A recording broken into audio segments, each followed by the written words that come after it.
Committee Room 4A, sound.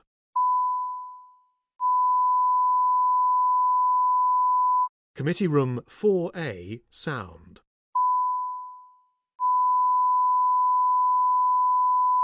Committee Room 4A, sound.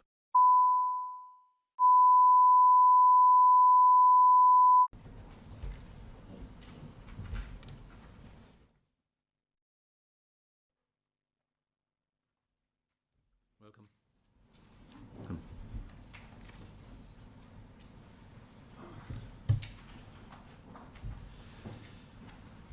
Well, good morning, ladies and gentlemen. We're most grateful to you for joining us at what has been relatively short notice. We felt it would be helpful to have a one-off evidence session for the committee to understand better the present situation for nuclear fusion research and development, the state of play, and indeed whether publicly or privately funded research. And it's particularly helpful that we have your expertise representing, as you do, both all these aspects. And I suspect as we go through the discussion, it's difficult to predict, but I'm sure we will want to discuss with you the present roadmap for the research and development programs, commercial potential and practical implementations, costs, operating and management of UK research facilities, international context, much else. But could I first of all invite you each to introduce yourselves for the record, and we are being broadcast, and if any of you would like to make, or all of you would like to make an initial statement, please feel free to do so. So, Professor Cowley, would you like to start? I'm Professor Stephen Cowley. I'm the Chief Executive of the Atomic Energy Authority and a Professor of Physics at Imperial College. And would you like to make a statement at this stage? I think I'd like to make 4 points in this hearing. I think we run the world's premier fusion lab. It's supported more than 2/3 by the European Union, and this gives us an unparalleled capability in this area. I think the second point I'd like to make is that there are many problems in getting to fusion electricity, and we've laid out a roadmap of those problems.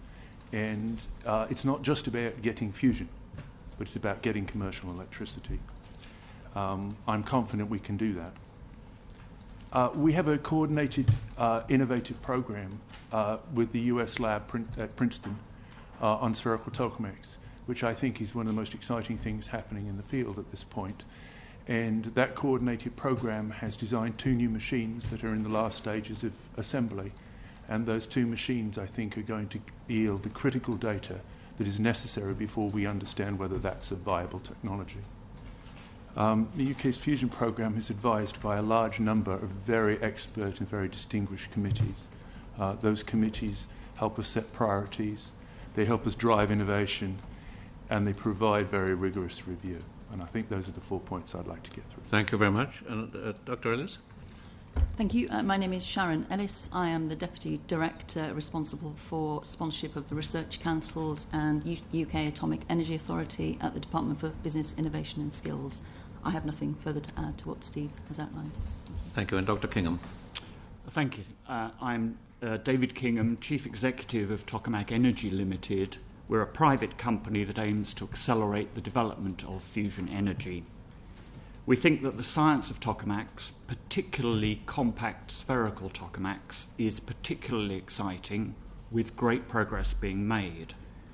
The development of these compact spherical tokamaks, combined with high-temperature superconducting magnets, may deliver a much faster route to commercial fusion power. Our approach is basically to treat fusion energy development as a series of engineering challenges. Thank you. Well, that's a helpful, and thank you also for having circulated your evidence to the Nurse Review, which was very helpful to us. I think we've all seen a copy of that. So let me ask, for starters, just a question about how much money we spend in this area of research, nuclear fusion research. We do have a briefing paper, but I think it'd be helpful for the record if you told us what the total cost to the public taxpayer is of nuclear fusion research, and indeed how much we add to that from other sources, whether Europe or private. So to start, so most of the public funding from government into nuclear fusion research is funded through the EPSRC, the Engineering and Physical Sciences Research Council. They are investing £171 million up to 2016. 163 million of that goes direct to Kingham, Steve's organisation, which funds research as well as our contribution to the joint European Taurus machine that is there. That investment has levered over £300 million of European investment. EPSRC also invests £3.7 million in a centre for doctoral training, specifically on nuclear fusion. That is based in the University of York, and over the next 5 years will generate, we think, around 77 PhDs, particularly looking at nuclear fusion. To put that into a bit of context for you, based on 2013-14 data, which is the last validated data that we have, of the total Research Council spend of $2.8 billion, the spend on nuclear fusion represents 0.9%.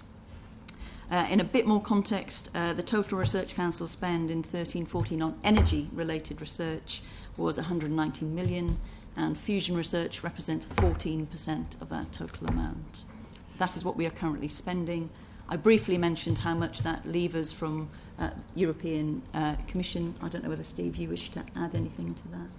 Yeah, let me tell you what the budget of the Kingham Centre for Fusion Energy is. In total, it's just under 100 million a year. We get, this last year, 27 million from EPSRC, which includes about 8 million, which is the host contribution for JET. An extra 5 million was added to that budget for the spherical Tokamak upgrade, and the rest funds science and technology programs. That leaves us 58 million of direct support from the EU, and that includes JET operations budget of over 50 million, research funding that matches the EPSRC funding, and contracts for R&D for ITER, the construction of the large international experiment in southern France. I think that's our budget. Would you like me to give you some figures as to the productivity in terms of... Yes, that would be very helpful. Thank you. So we produced, in 12-13, where the data from the other labs is possible, we produced 446 papers, journal and papers to conferences that all published. That compares with the Max Planck Institute for Plasma Physics, which is the premier German program, which has 4.7 times our budget, which produced 696 papers. So over 3 times the number of papers per unit investment. We also receive more matching funding from the European Union for the EPSRC money than any of our competitors. The comparison with the US program at Princeton, where they have the other major spherical Tokamak device, which is a sort of comparable size. We have a machine called MAST, and they have a machine called NSTX, both of which are being upgraded. They're comparable size. The NSTX budget at Princeton is $38 million a year. The budget for MAST is £4.5 million. We produced 212 papers since 205 from, and they produced a similar number. We're upgrading MAST. It's a £45 million machine. It should come into operation around the beginning of 2017. Commissioning starts late 2016. And the budget for that's £45 million. The budget for the upgrade of the US machine is £97 million. And Dr. King, going back to the funding streams, in your papers you've referred to third-party funding which you've attracted. Would you like just to tell us about that? Tokamak Energy is spending about £3 million a year on R&D at the moment, fusion R&D. Some of that is going into conceptual development for longer-term fusion power devices, and some into building 2 small Tokamaks that we currently have. And the majority of that funding has come from private investors. Thank you. Now, all publicly funded research has to be subjected to a degree of review and assessment of cost effectiveness.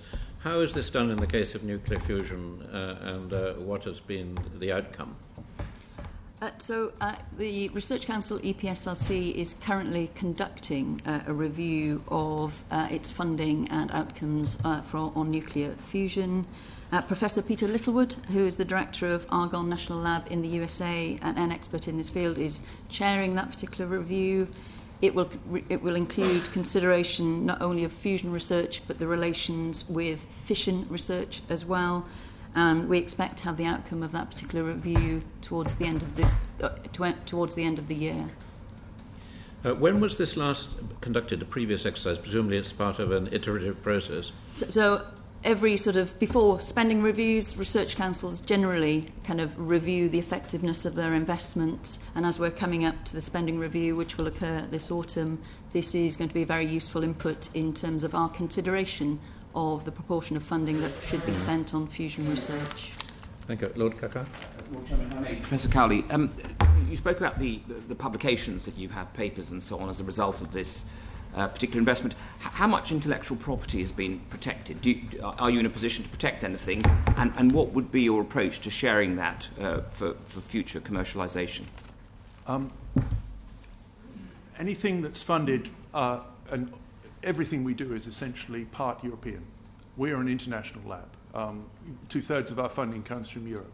Anything that's funded by the Europeans, the intellectual property is owned throughout Europe, and that's a Euratom rule.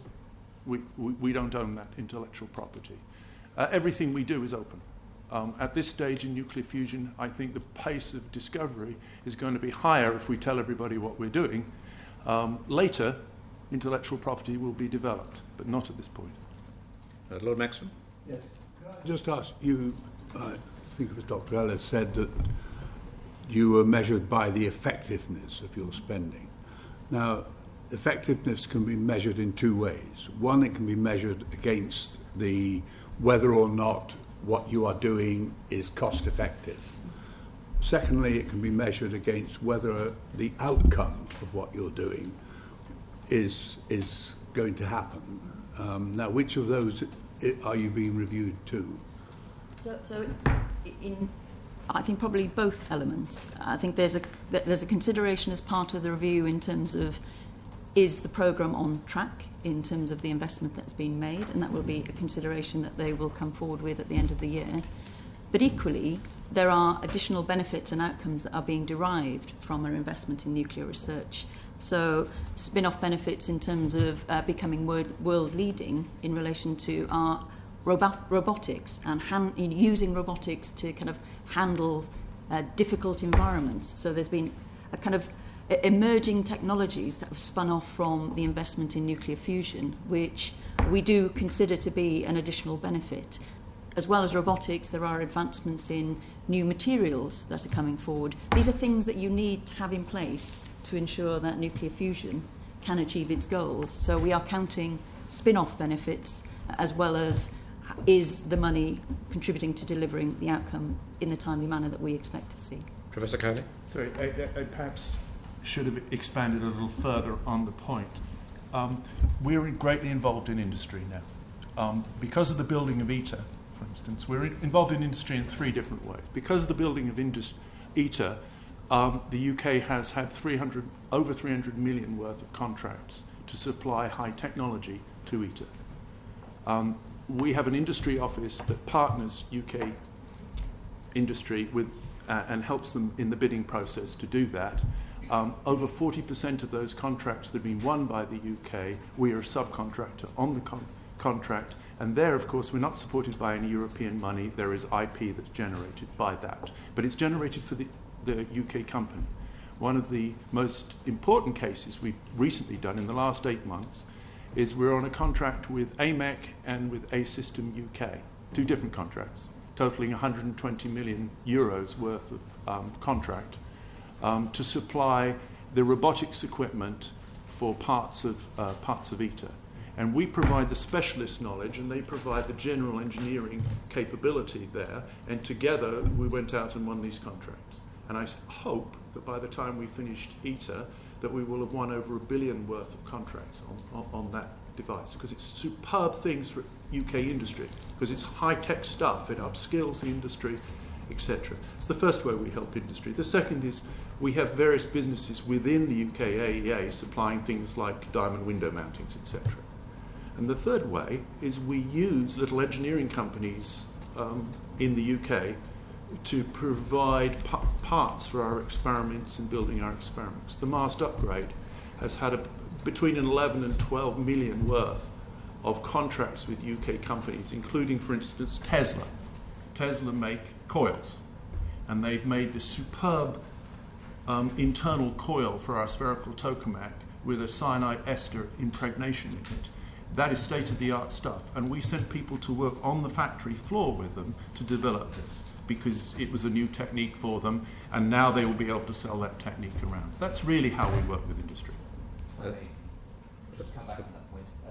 So, but just to be clear then, those areas outside, let's say, the core, we heard the point about developing new materials, advancing robotics and so on. If there is property there that could be protected, it is protected, and then it's clearly commercialised, and then benefit returns to your research institution and so on. This is, if we see an area where there is a technology developing where we could see IP appearing in the future, we have to make a strategic decision as to whether we take European money for it or not. Right? If we take European money, then it's completely open and we cannot capture the IP for the UK. And we've made some strategic moves to protect some property, for instance, particularly in the area of codes, nuclear codes. Lord Hennessy? But isn't it unusual in terms of cost effectiveness, the whole fusion question? Because if we get there, it's the most lustrous, glittering prize on a global scale that an enumerate like me can contemplate.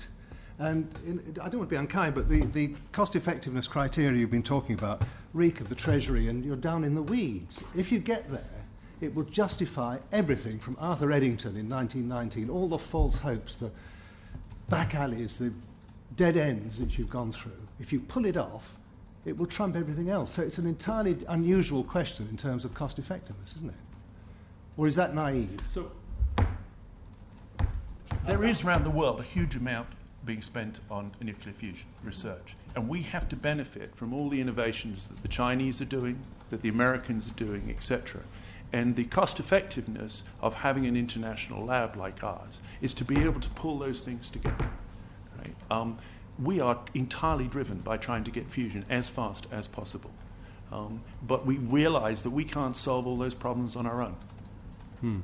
Baroness Noble-Jones? I should declare an interest as a member of the Engineering and Physical Sciences Research Council. I'm very interested in the debate that's already started. It seems to me that we've heard a great deal about the side benefits that are to be derived from having Cullum in our midst. But I suppose my question is, Professor Cowley, you've described it as a premier fusion platform and with unparalleled capability. But what would you describe as being the long-term benefit to the UK in spending quite a lot of money? I mean, the quite sizable sums that were quoted at the beginning on fusion research. What are we as a UK going to get out of it? We run the only machine in the world that can do fusion, jet. Out of that, we get the capability to run a real fusion device. When the fusion economy comes, we don't own the IP to that, do we? As you said, it's an international project. But we own the know-how. Own the know-how. Right? And in this business, know-how is probably more important than IP. Mm-hmm. And the point is that when the fusion economy comes, it'll be an enormous economy, and we will be in a position to exploit that know-how. And that's exactly what we're doing with the ITER experiment. The example of doing contracts for ITER is an example of how you will make money out of fusion. You won't make money out of the science of fusion. You will make money out of supplying the parts to engineer the fusion devices in the future.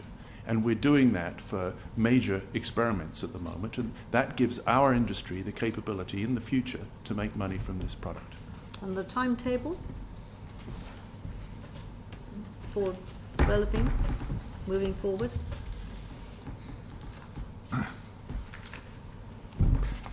So, there is these series of technological hurdles that we have to get over. And so we've laid out a roadmap to get to fusion electricity in the 2040s. The key step at this point is to burn a plasma. This is the defining scientific moment of fusion. At this point, jet has made some fusion, but the fusion does not sustain the plasma. ITER will get to the point where the fusion is sustaining the plasma, you're not putting any energy in, and it's burning. This is the equivalent of the moment at the University of Chicago in 1943 when they pull the control rods out and it goes critical. That moment hasn't come yet, and that moment will come with ITER. That's the consensus of a large number of international scientists, that moment will come with ITER. I believe that moment will come in the early 2030s, and we will accelerate through to the development, the first electricity in the 2040s. That's the plan from Europe, and it includes developing the materials, developing the blankets, which are where we breed tritium, having the exhaust system, all the balance of plant, which is how you take neutrons and turn them into electricity. This has all been laid out in a detailed, engineering document. Can we do it faster? Well, I'm hoping that innovation will drive it faster than that, but we don't have the evidence for that yet. Lord Ridley? I think Dr. King wanted to come in on that point. Yes, I wanted to address Baroness Jones's point. I think things can be done faster through more diversity of approach. And from Tokamak Energy's perspective, we think the UK is a great place to do fusion energy development because we can basically benefit from two world-leading clusters of activity, the fusion research at Kingham and the high-field superconducting magnet expertise built up by Oxford Instruments, Siemens Magnet Technology, and at Rutherford Appleton Laboratory, part of STFC. We're in the right place, I think, at the right time to make some rapid progress. Perhaps somebody else might like to pursue the more diversity point. I think we'll come on to that in Lord Ridley's question. But Lord Ridley, would you like to follow up? Yes, in fact, I think let's follow on very nicely from there. And I want to explore the area of private funding of fusion R&D in this, and how it's going to fit in alongside public funding. And I think my first question, therefore, is to Professor Cowley. Do you welcome the development of privately funded work here? Do you see it as a competitor or as a complement? Is it necessary, perhaps, to combat what has been described in some sectors as a sort of closed club consensus bias that's developed inevitably in decades of pursuing the same project with a sort of sunk cost problem? Do we need, as it were, a red team to challenge some of the ideas behind the conventional way of doing fusion?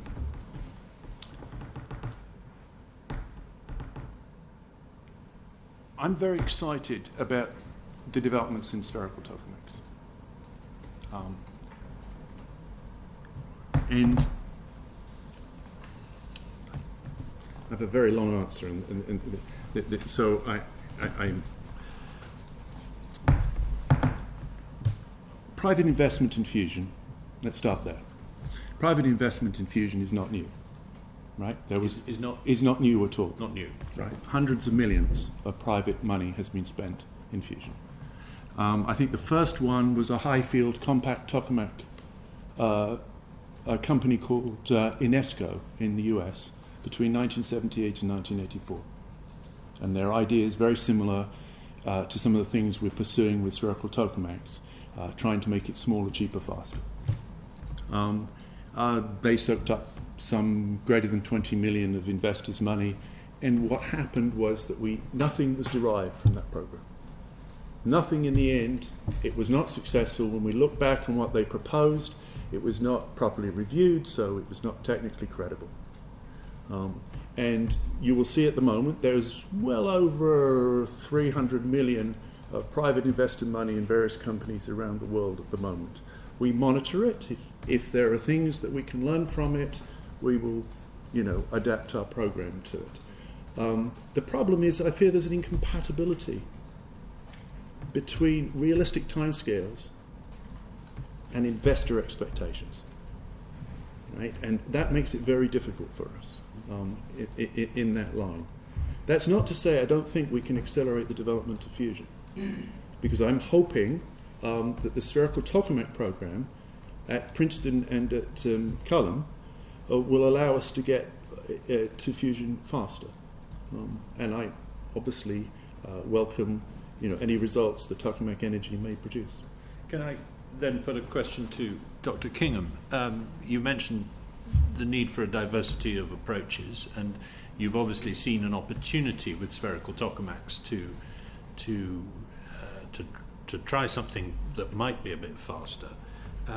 There is implied criticism in some of the things you've written of the public programme here. Is that what's driving you? And just to address the point that Professor Cowley's just made, in terms of the incompatibility of the timescale, does a private initiative like yours also need public support? Starting at with the last bit of the question, I think a private initiative like ours is best primarily funded by private investors who will necessarily set different objectives from the business compared to the objectives set for publicly funded research labs.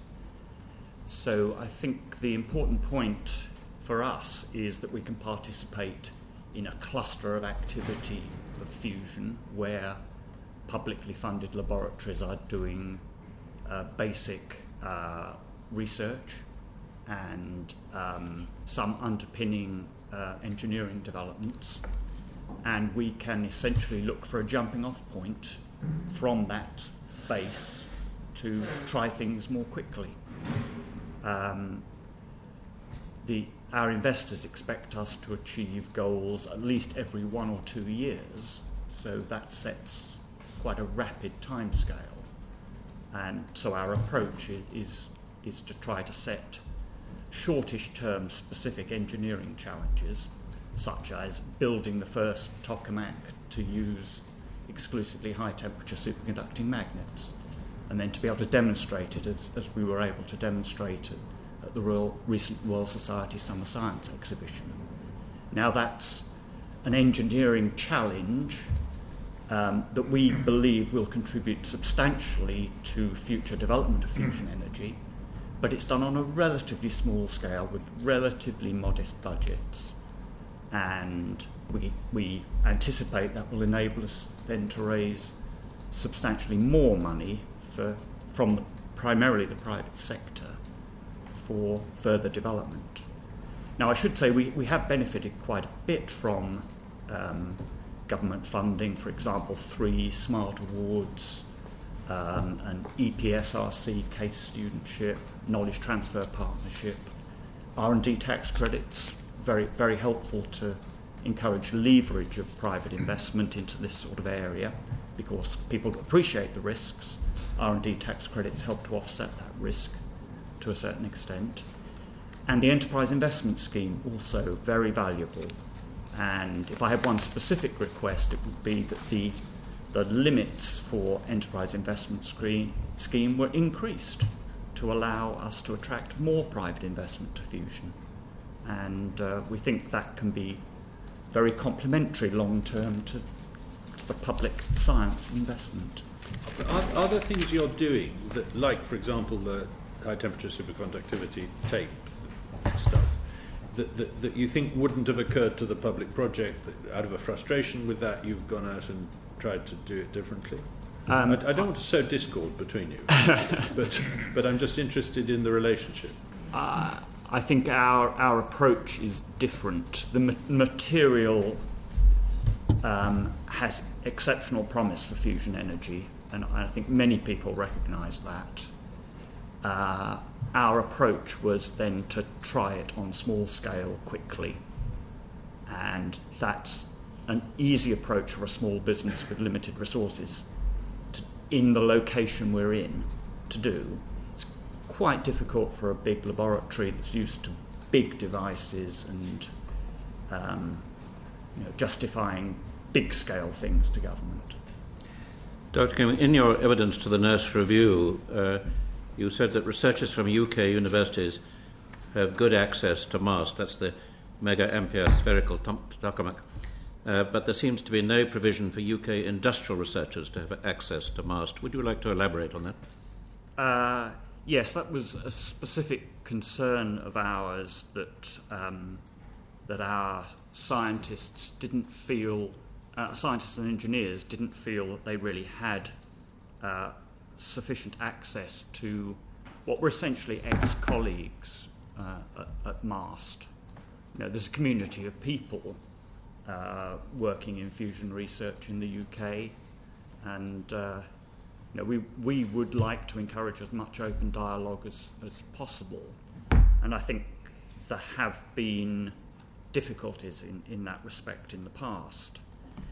But I should, for Tokamak Energy, this access to scientific data from the MAST spherical Tokamak will become increasingly important as we move towards more commercial devices. And we're happy to respect intellectual property rights, but we don't feel at the moment that we've really benefited as much as we could from the publicly funded fusion research that's been going on. By contrast, we do have excellent access to information on the NSTX Tokamak in Princeton. There's a certain amount of openness in the UK. In the US, there's much more culture of openness in their scientific research laboratories. But I should acknowledge Professor Cowley has been kind enough to allow our engineers to visit the MAST upgrade later this week, and we'll be pleased to reciprocate if CCFE staff wish to visit our engineering centre. Baroness Neville-Jones? Very brief follow-up, Lord Chairman. Can I ask Dr. Kingham, is your approach in Tokamak dependent in any way for its progress and development on what Professor Cowley described as about to take place, or what ITER is doing on the large scale? Do you need that work in order to be able to progress your own? Yes, there are far too many challenges for a small company to think about solving all of them, or even a substantial proportion of them. So Tokamak Energy basically has to build up its credibility year on year, attract more partners from the public sector and universities and research laboratories around the world.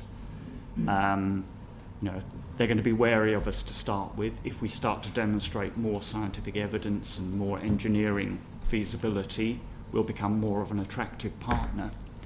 So we want to build up that national and international collaboration. And hopefully we can start to build, while concentrating on the engineering, we can build devices that others will find very interesting to do work on. For example, University of Tokyo are collaborating with us at the moment because one of the devices we've already built and the next device we intend to build is scientifically interesting to them. Lord Ridley? Just a quick follow-up on that. I followed the Human Genome Project quite closely. There was a big international project, very expensive. Then suddenly there was a private sector competitor, but he was partly dependent on what was being done in the Genome Project. Relations between them deteriorated, shall we say. Is that a parallel with what's happening here? This is to either of you. I think we're probably in a process of repairing relationships after it was difficult for a while. And partly that is because Tokamak Energy popped out of nowhere in a sense and had some very bold ideas initially, and it's only really this year that we've been able to produce the level of evidence both on the physics of these compact spherical tokamak devices and on the engineering feasibility, that we've been in a position to speak more publicly about our plans and to put a stronger case to scientists and engineers around the world.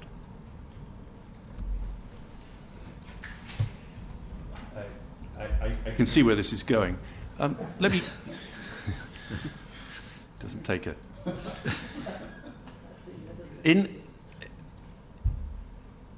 In presentations to investors, Tokamak Energy claimed that they could get fusion by 2018. We had several people working with Tokamak Energy, and that is not just incredible, it boggles the mind. You cannot get fusion by 2018, not with any of these things. Nuclear licensing would take you 10, 15 years at best. It's a highly nuclear machine, a fusion device, etc. So claims to investors of being able to get to fusion by 2018 drove us to say, we need to have you at arm's length.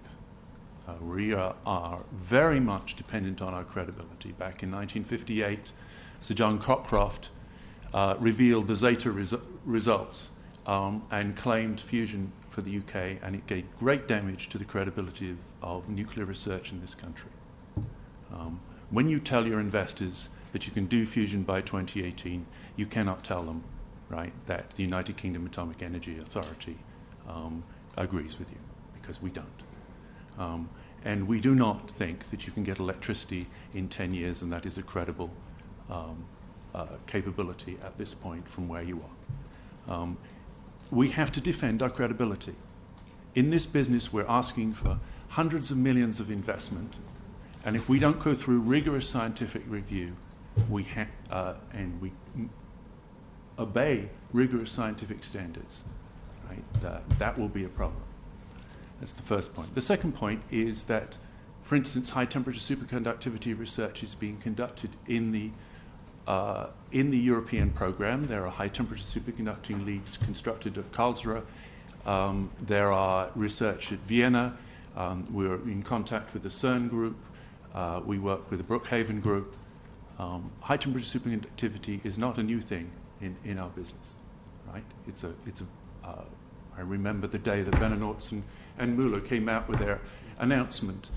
We got Anderson from Princeton over to the lab at Princeton, and we discussed what it would mean for fusion. It is possibly a very helpful technology, but it's not going to make fusion happen in 10 years. Credibility is incredibly important, and rigorous review by scientific committees is very important in this business, because we can't go forward without it. Let me tell you what I think about spherical tokamaks, because this was something that came up during the 90s and recently, and it's the basis of what Tokamak Energy are doing. I'm very excited that we'll be able to accelerate progress this way, and I'm very proud of what Colin has done. A lot of the innovation in spherical tokamaks has happened in our laboratory, and the development of that. In 2009, we sat down with the Princeton team and said, what do we need to do to understand how this would get to fusion scale? And we had made some preliminary designs of what a fusion reactor made out of a spherical tokamak would look like. We concluded that we couldn't make that extrapolation because the physics was not certain enough, and we couldn't understand how you'd make that extrapolation, right? So what we did then was we proposed two new machines, the master upgrade, which is almost finished at Kingham, and ST upgrade that's finished at Princeton, to tackle separate parts of that problem. Key things like, how do you exhaust the plasma, or if you're compact and you've got very high exhaust fluxes. We're focusing on different parts of the problem. We divide it up. Until we have the data from these machines, we don't know how to extrapolate to fusion performance. We can do it, and Tokamak Energy have done it, right, in one way. We might disagree with their things, but we don't believe that there is the scientific data or understanding to make that extrapolation. And we made that presentation, to EPSA. We made that presentation, the US did, to their committees, and they said, you're right, that's the next step to take. If you jump over that step, you take an enormous risk. Maybe you want to take that risk, but it wasn't something that we think was credible. That's where we stand. Thank you. Well, that's a helpful exposition of the... Now, can we move on to Baroness Morgan? You changed it a little bit, really, which is about the role of government. I think partly as a result of a report produced by this committee back in 2013, the government in its nuclear industrial vision statement, a terrible title, but there we are, identified that fusion R&D should be led by the government. It also argued that we should be making sure that we were cross-fertilising, I guess, research across fusion and fission. A simple question, really. To what extent, A, do you agree with that, and B, is it happening? Well, I definitely agree with it, because I think it's a useful use of our capabilities. We run a nuclear fusion machine, and we're a premier lab in the world. We don't have that kind of credibility in fission at the moment, because we've wound down most of our research. And I was on the Beddington Review that looked at that and suggested that we try and leverage some of the expertise in fusion to give us a window back into fission. And I think there's progress on that. We're growing it. The National Nuclear Lab and ourselves are getting together. We're building a new centre for the testing of nuclear materials at Culham. It's associated with the Henry Royce Institute at Manchester, and it's part of the National Nuclear Users Facility. The key question for next generation fission is resilient materials. And one of the key questions for fusion is what you make the walls of a fusion reactor out of. We don't know yet. Right? And we have to test a bunch of materials, and that's what that's going to do. But it's a very similar facility you need for both. And so this facility, for instance, is going to do that. Now, could we do more? No question we could do more. Right? And why is that not happening then? Why is it happening, I sense, too slowly? I think we're still, in this country, pushing together our fission, how we want to continue in fission research. And I think NIRAB, which is chaired by Dame Sue Ian, is making a very good job of trying to bring everybody together and say, what are we going to focus on? We can't do what we did in the 1950s, and the UK AEA was an enormous organisation at that time, and just blanket everything. We have to take priorities, and we have to have technical reviews to see if we're really prioritising right. And then, in the end, how do we get value out of it? Lord Preston? Yes. As background, I must say I'm totally confused by the evidence that you've been giving us, so I hope you bear that in mind. Professor Cowley, you said in your opening remarks, exact words, I am confident that a commercially sustainable outcome will occur. How could you possibly say that? What's your evidence? Perhaps as background, let me point out it's not even obvious that fission stations are commercially viable. You're talking about things that have never been built, are not within 1 million miles of being built. How can you express any degree of confidence that this is not a total waste of money? And those were your words, will occur, not might occur, will occur. And you repeated it a bit later. Yeah, I did give you a time scale, which I think is a useful... Well, when could be between now and plus infinity, but you couldn't possibly have meant that. No, I think we need fusion later in this century. I think what we have now is transitional decarbonising technologies. Right? And those are fission, carbon capture and storage, both of which, at some point, we have to move on from current technology, because we can't do infinite amounts of carbon capture and storage, and we can't do infinite amounts of 1-3 fission. So by the end of the century, we need some technologies to replace that. Now, we have done some fusion at Culham, 16 megawatts of fusion power on jet. We can make the conditions for fusion. We have to make a step to scientific demonstration of fusion, but that's still not commercial demonstration of fusion. And whether we can do that in the 2040s or whether it'll wait till 2080, I think is the question. Now, so did you say between, was it 40 and 80? Not 14 and 80, 40 and 80. And you think you can forecast over that timescale. I don't know anybody else in the forecasting game who would remotely make a remark like that, and I speak as someone who used to earn a good living from forecasting. I mean, you're talking about cloud cuckoo land, are you not? And sorry, Professor Cowley, I'm addressing all three of you on this.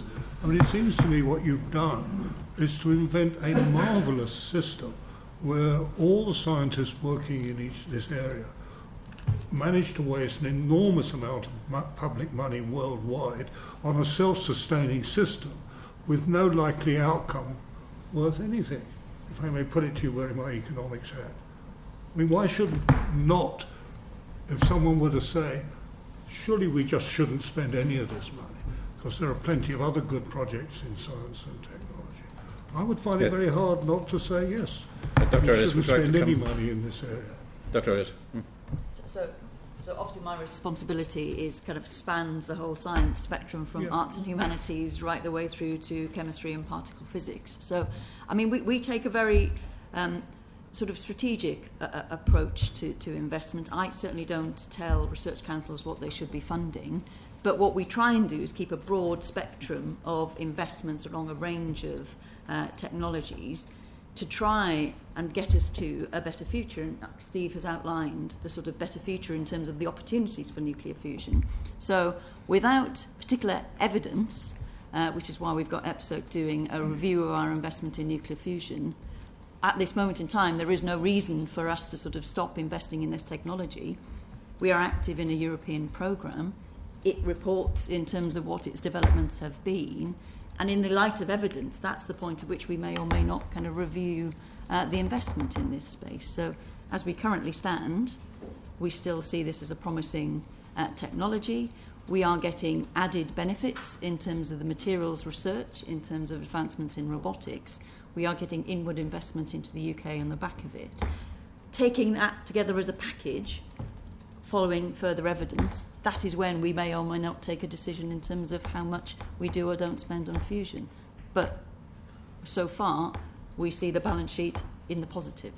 Right, so did Dr. Kingham, did Dr. Kingham want to come in on that? Sorry, let me just finish this a little bit. Your concept is the equivalent in your area of a hedge fund. You just put lots and lots of things in it, and one of them will pay off, is what you're saying. That is the current policy in terms of funding not only kind of tactical research and applied research which leads to defined beneficial outcomes, but funding universities and academics to have ideas which, when you start off with that idea, you have no real concept in terms of what the viable outcome might be. But we operate a very mixed economy where we allow the academic sector to flourish and come up with ideas and new opportunities which have proven to be successful in generating positive outcomes for the UK. Sorry, I apologise, Dr. Kingham, I stopped you talking. I was going to say, I think economists do tend to see the importance of developing fusion energy in quite different contexts to scientists, and the economists probably need to be listened to more. If we're going to achieve fusion power reasonably rapidly, I think tokamaks are the best way forward, but more diversity of approach would give greater certainty of success.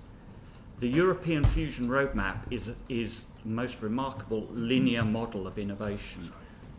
And we know that things don't work like that in practice. Now, it could be argued that setting a big linear goal to fusion energy is the right thing for the public bodies to do because it's a definite big goal and will have spin-off benefits. But the linear model of innovation doesn't work in practice. Other things pop up, particularly over long timescales. And there is a specific risk with the European fusion roadmap that the slow progress of the ITER device in France will cause a major delay to the whole roadmap. Lord Maxton and then Lord Valence.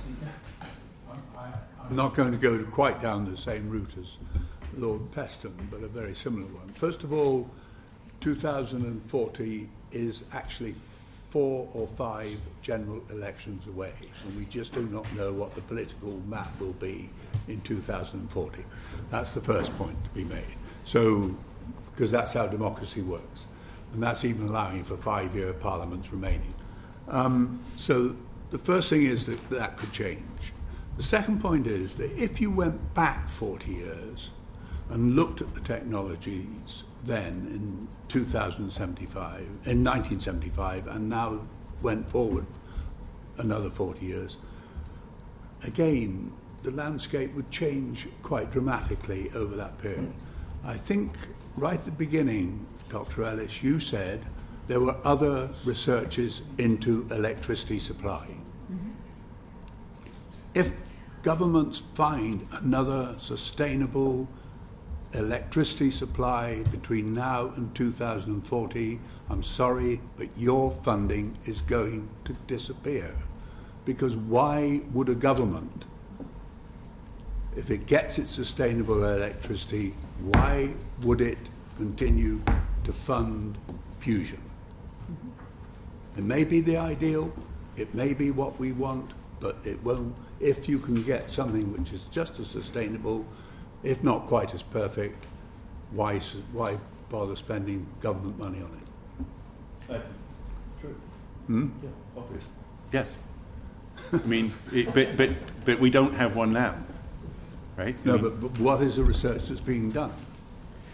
So there are a range of research projects around energy that are not simply on new forms of energy. I mean, as part of the Biz Capital Roadmap in December, we announced subject to business case funding for some wind energy projects.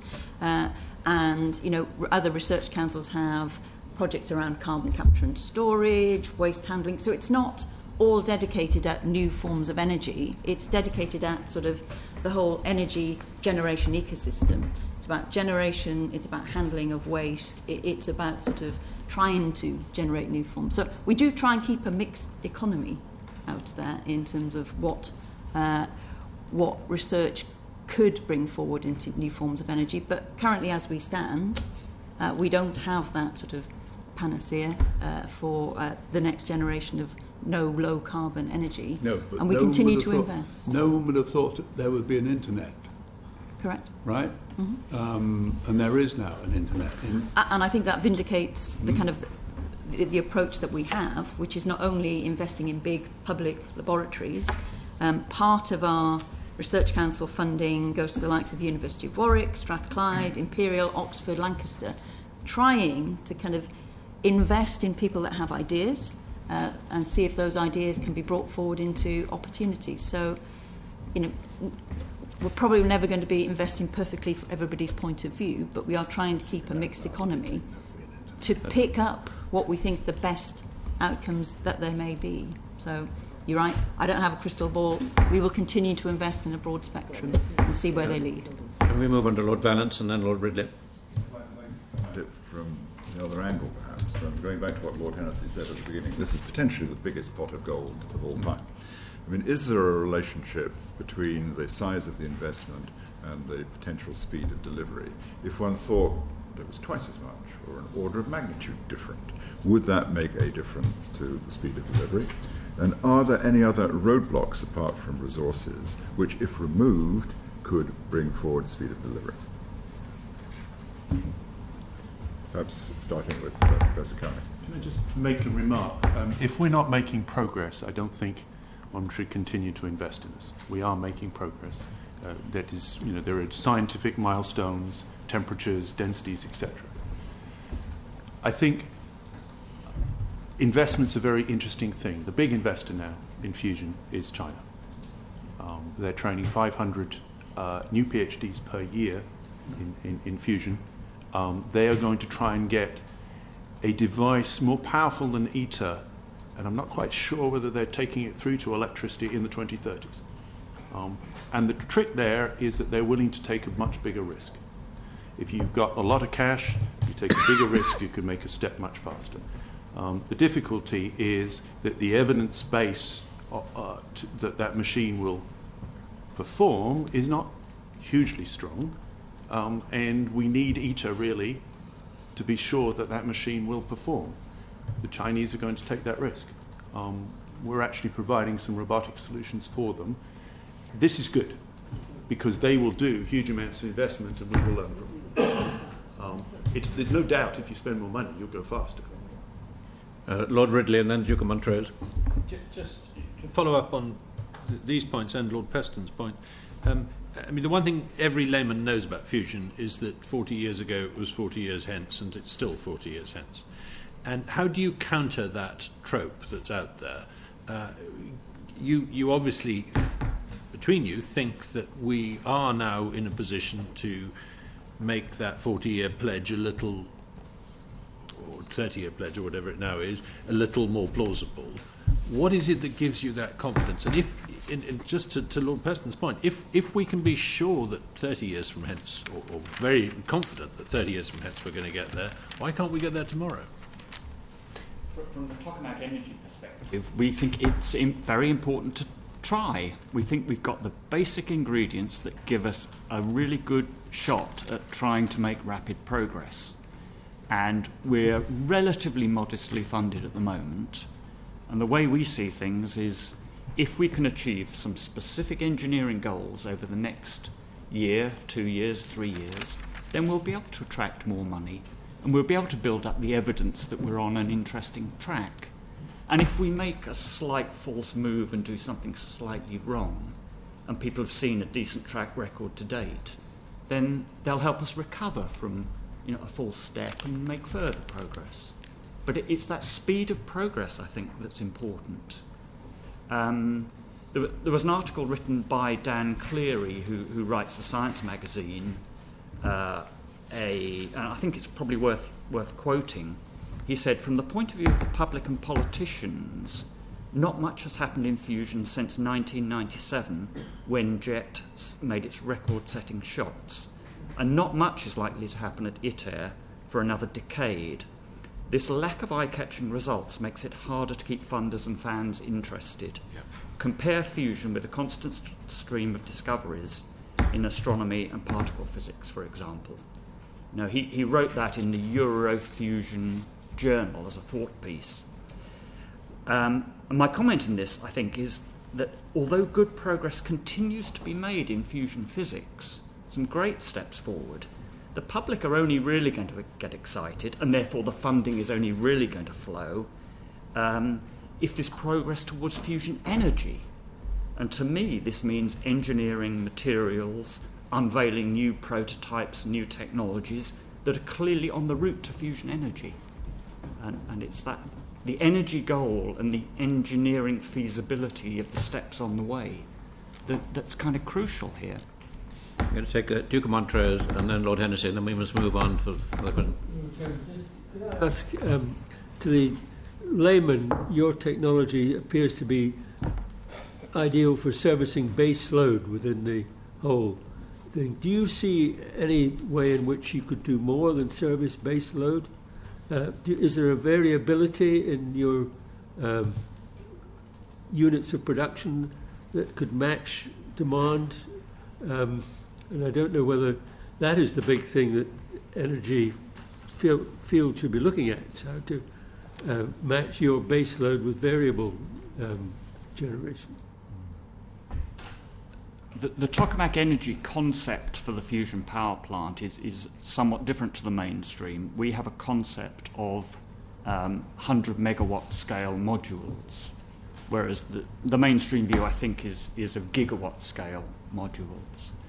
And so we think that should both be easier to develop and finance at that scale, and should give more more controllability when it comes to operation and response to demand.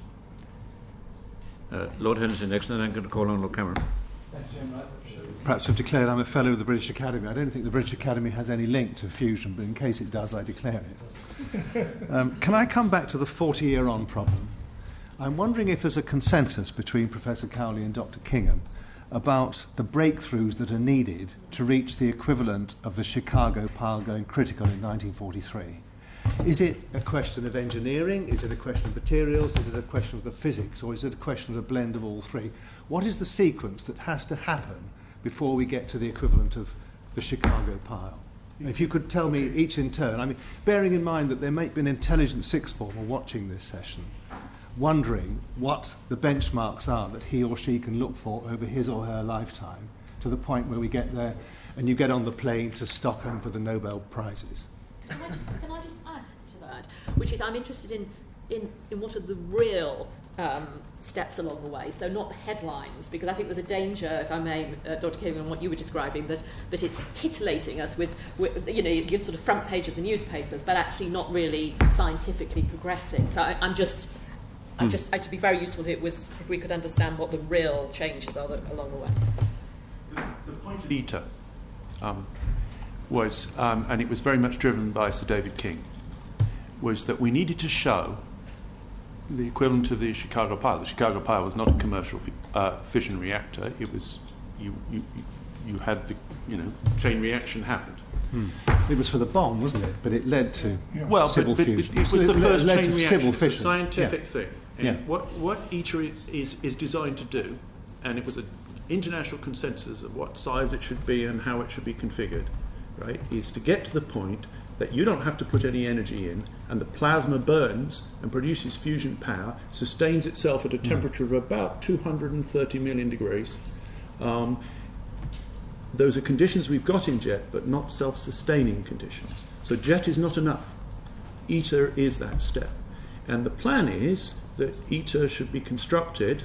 Now, it says it's going to deliver in 2020. I don't believe it will deliver first plasma before 2025. It's a huge international program that's very worryingly managed and all those things. But that machine will produce the moment in fusion in which we can say it's scientifically possible. Now, you sound again very confident. What are the breakthroughs you've got to get in terms of R&D and provability before it happens? Because you've asserted again a wonderful moment. But what are the key steps? If this intelligent sixth form really wanted to know, what are the breakthroughs in materials, physics and engineering you need to get that? I'm sorry. ITER is designed, we need no breakthroughs to get that machine up and running, right? The technology of it's contracted out to industry to build, right? There are no breakthroughs in the ITER program. The question is, will it actually produce that temperature and the burn? Right? And we have some confidence in the physics and the extrapolations of the physics, but we have to see it's an experiment. Right? But we don't need a breakthrough to get ITER. Do you agree, Dr. King? I basically agree. There are no fundamental showstoppers. It's a matter of combining what are basically known technologies in the cleverest way as quickly as you can. And the components of that, to my mind, are the spherical Tokamak configuration with its inherent compactness and efficient use of the magnetic field, the ability within that to engineer high temperature superconducting magnets, because it has to be high temperature superconducting magnets, or else you're going to waste all your energy cooling conventional superconductors. There are challenges then about tritium breeding and tritium handling technologies. But they know how to handle tritium at JET. They're working on tritium breeding for ITER. Conceptually, it's sorted out, not been implemented because no one's yet got the device that produces more energy out than you have to put in. So I think it's the cleverest way of combining available technologies and sorting out the engineering. Some scientific questions remain, but if we demonstrate engineering progress, I think that will help enormously to tackle remaining scientific problems. Can I just cut it again? I'm sorry, I'm talking too much, but getting ITER to work is a scientific experiment. It does not require a breakthrough. Getting commercial fusion requires a number of breakthroughs, right? Because ITER is not going to produce electricity. It's going to produce a fusion burn, and for only a limited amount of time. It does not have to have walls that are resilient. It does not have to have the engineering systems around it. But if we get it, I think we're then looking at the major hurdle of fusion, right? The demonstration you can get a fusion burn will then be shown. And if I could just add, my colleagues have talked very much in technical terms. The diversification of research we've been doing has brought in more the economics and social science attitudes towards fusion as a source of energy, because we felt it was important to understand things like public attitudes, get a better understanding around some of the economics. So we will continue to think more broadly than just of this as a technical kind of exercise. We need to start thinking in terms of what insights do we need to kind of understand if this is to become the next source of energy generation. So we've been encouraging other research councils to invest around the field of energy to get better insights in those areas too. Lord Hunt. Dr. Ellis, about your presentation. Sorry, I must declare my interest that I've done some work in this area, and I'm an advisor to Tokamak Energy. I mean, the fundamental, as it was, support for fusion around the world is because this will be carbon-free, and this is why nuclear power, despite economics, is important, because it is a carbon-free source of power, and this is the big motivation. And China, one of the reasons why China is extremely concerned, because they are really are interested in the problems of climate change, and so this is why there is a technical, scientific drive for this that is to do with saving the planet, sort of thing, and that is the argument. I just had a smaller question, which was that. Dr. Cowley commented that when you had your meeting in Princeton in 2009, there was some significant physics which were not certain. I think there has been a recent work by Alan Costley, who's talked to people in Kingham and all around Europe. There is some movement. I wanted your comments about this.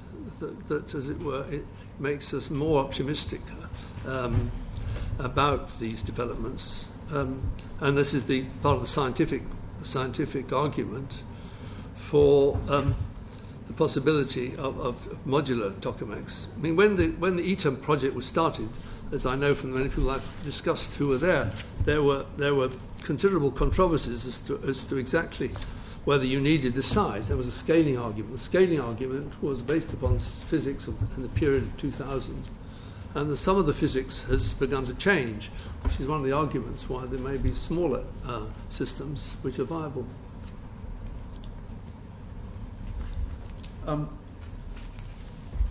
You want me to answer that? We've known for 4 decades that you either have to go to large size or you have to go to large magnetic field. And I think that's what Alan Costley's paper says. And there have been attempts in the past to go to very high magnetic fields using copper magnets. ITER is designed to have the maximum magnetic field with current generation of superconductors. It's designed on things that we can deliver now. So I don't think there is any new information that changes our view of what has to be done with spherical tokamaks at this point. Lord Cameron? Yes, thank you. I come at this from quite a low level of knowledge, but reading the briefing that we've had, it seems to me that on the UK field, we're putting most of our eggs into the magnetic confinement fusion as opposed to the inertial confinement fusion. And I'm just wondering whether A, my perception is right, and B, whether you think this is a correct approach to the overall problem. So, I mean, I can talk from the perspective of the advice that we are getting.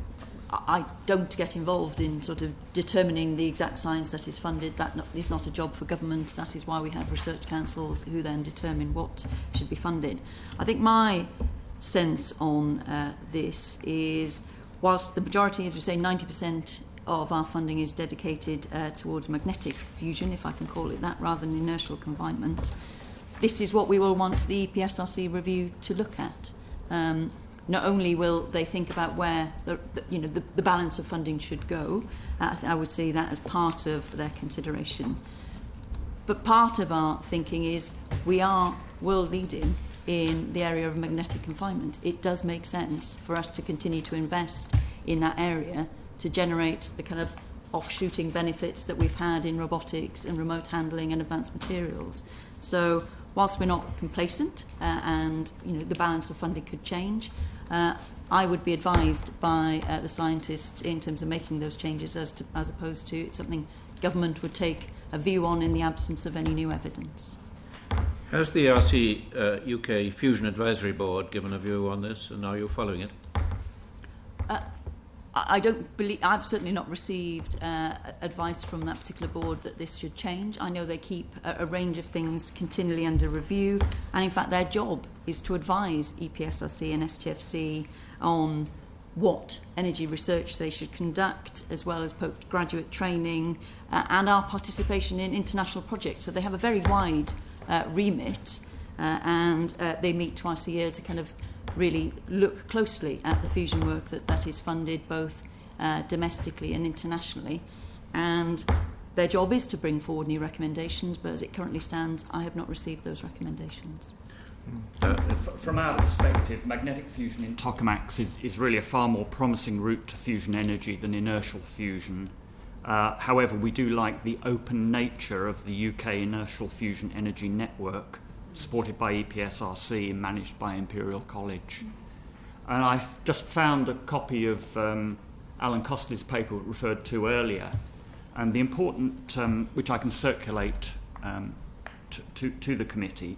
It is important. It's quite new in suggesting that lower power and smaller and hence potentially lower cost pilot plants and power reactors can be built. So these are high gain, lower power and smaller devices than previously expected. Lord Fox?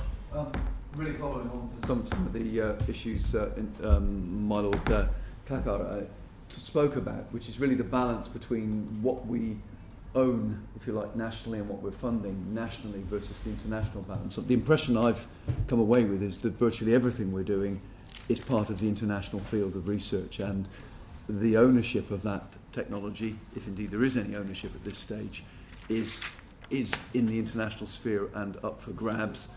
What we're developing here is the craft of doing it, the know-how of doing it.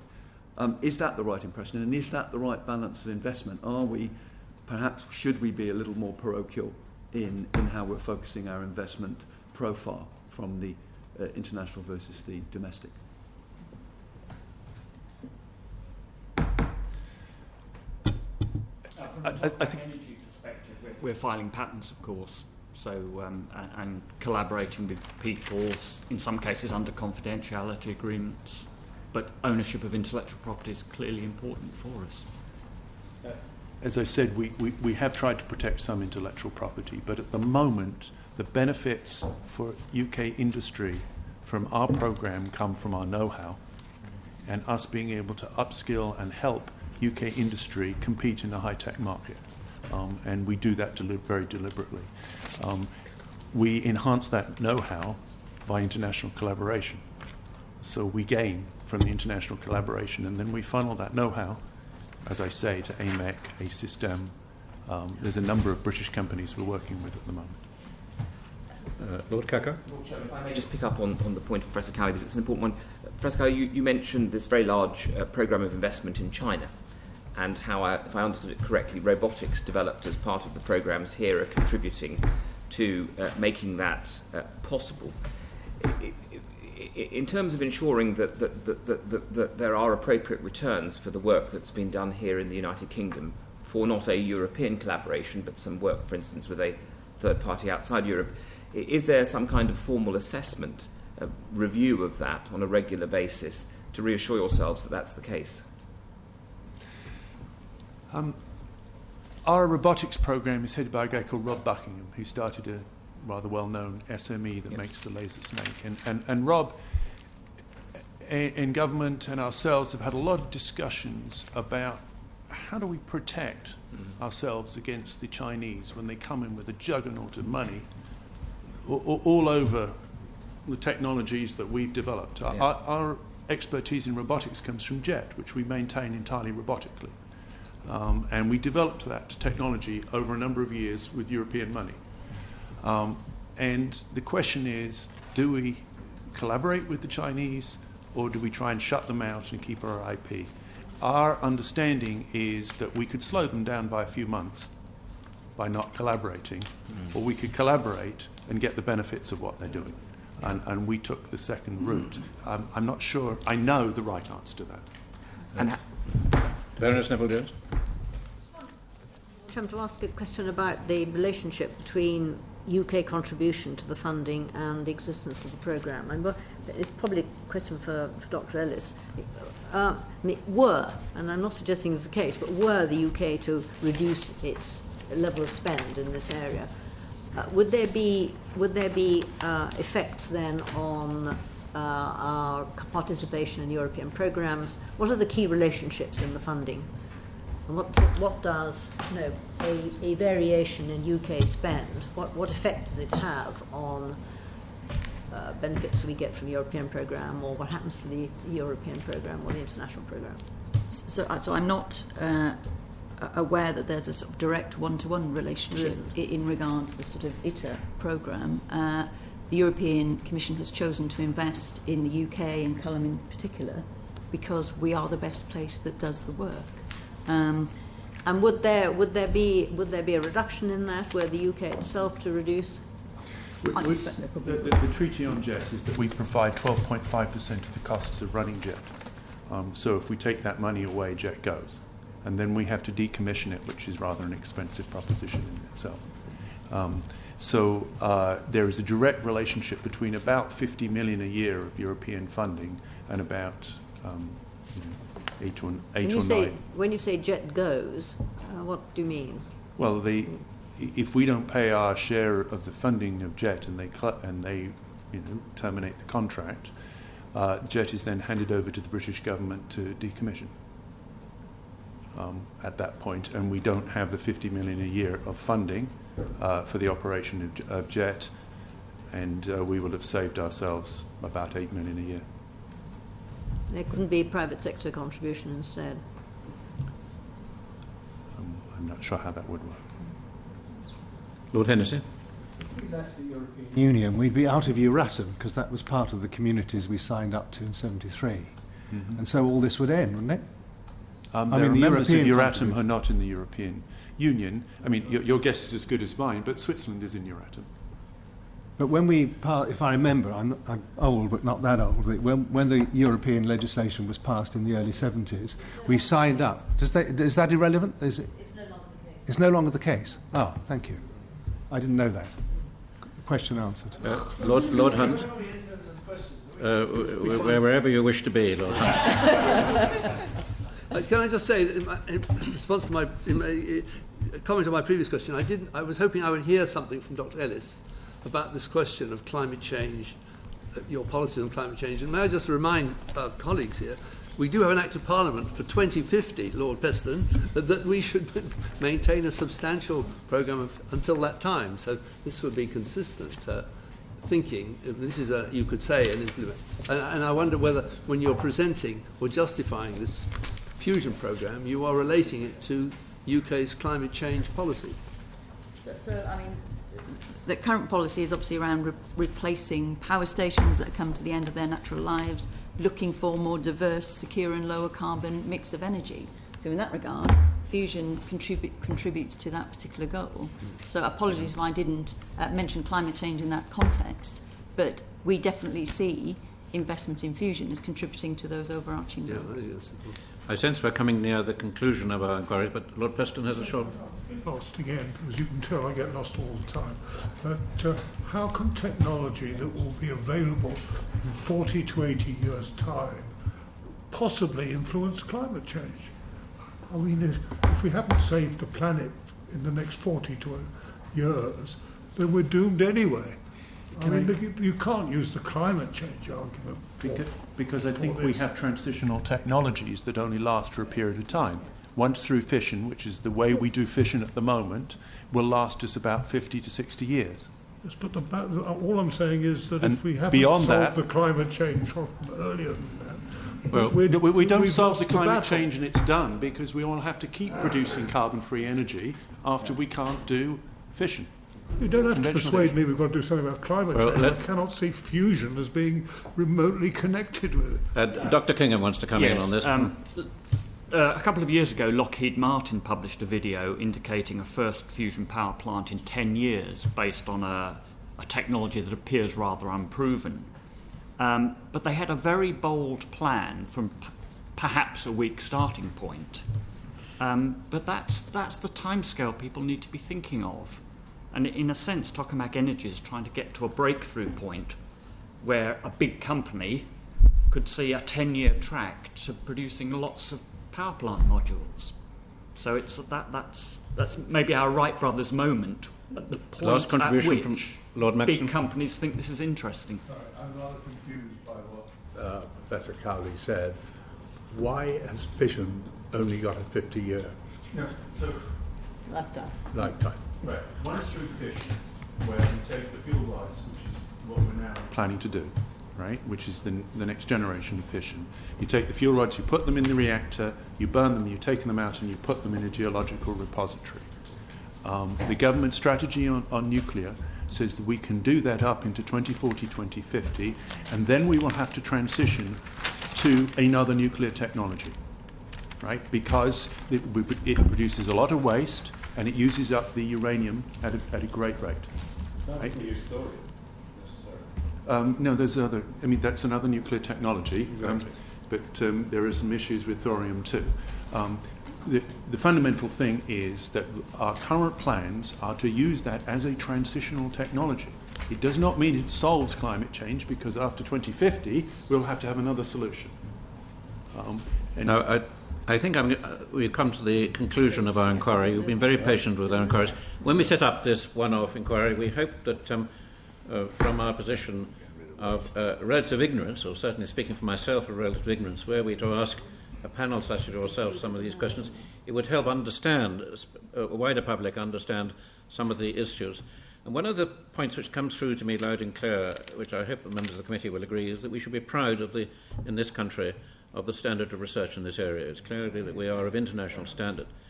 And also I note that in the area of nuclear fission, we did lose our research capacity.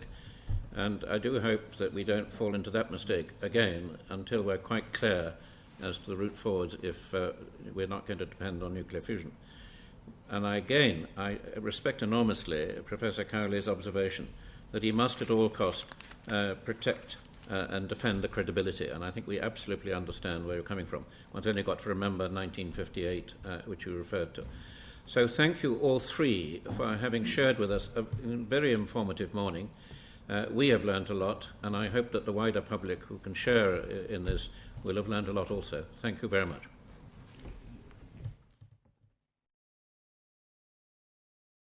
Room 4A, sound.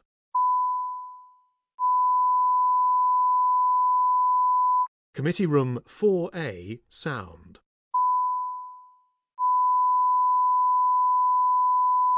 Committee Room 4A, sound.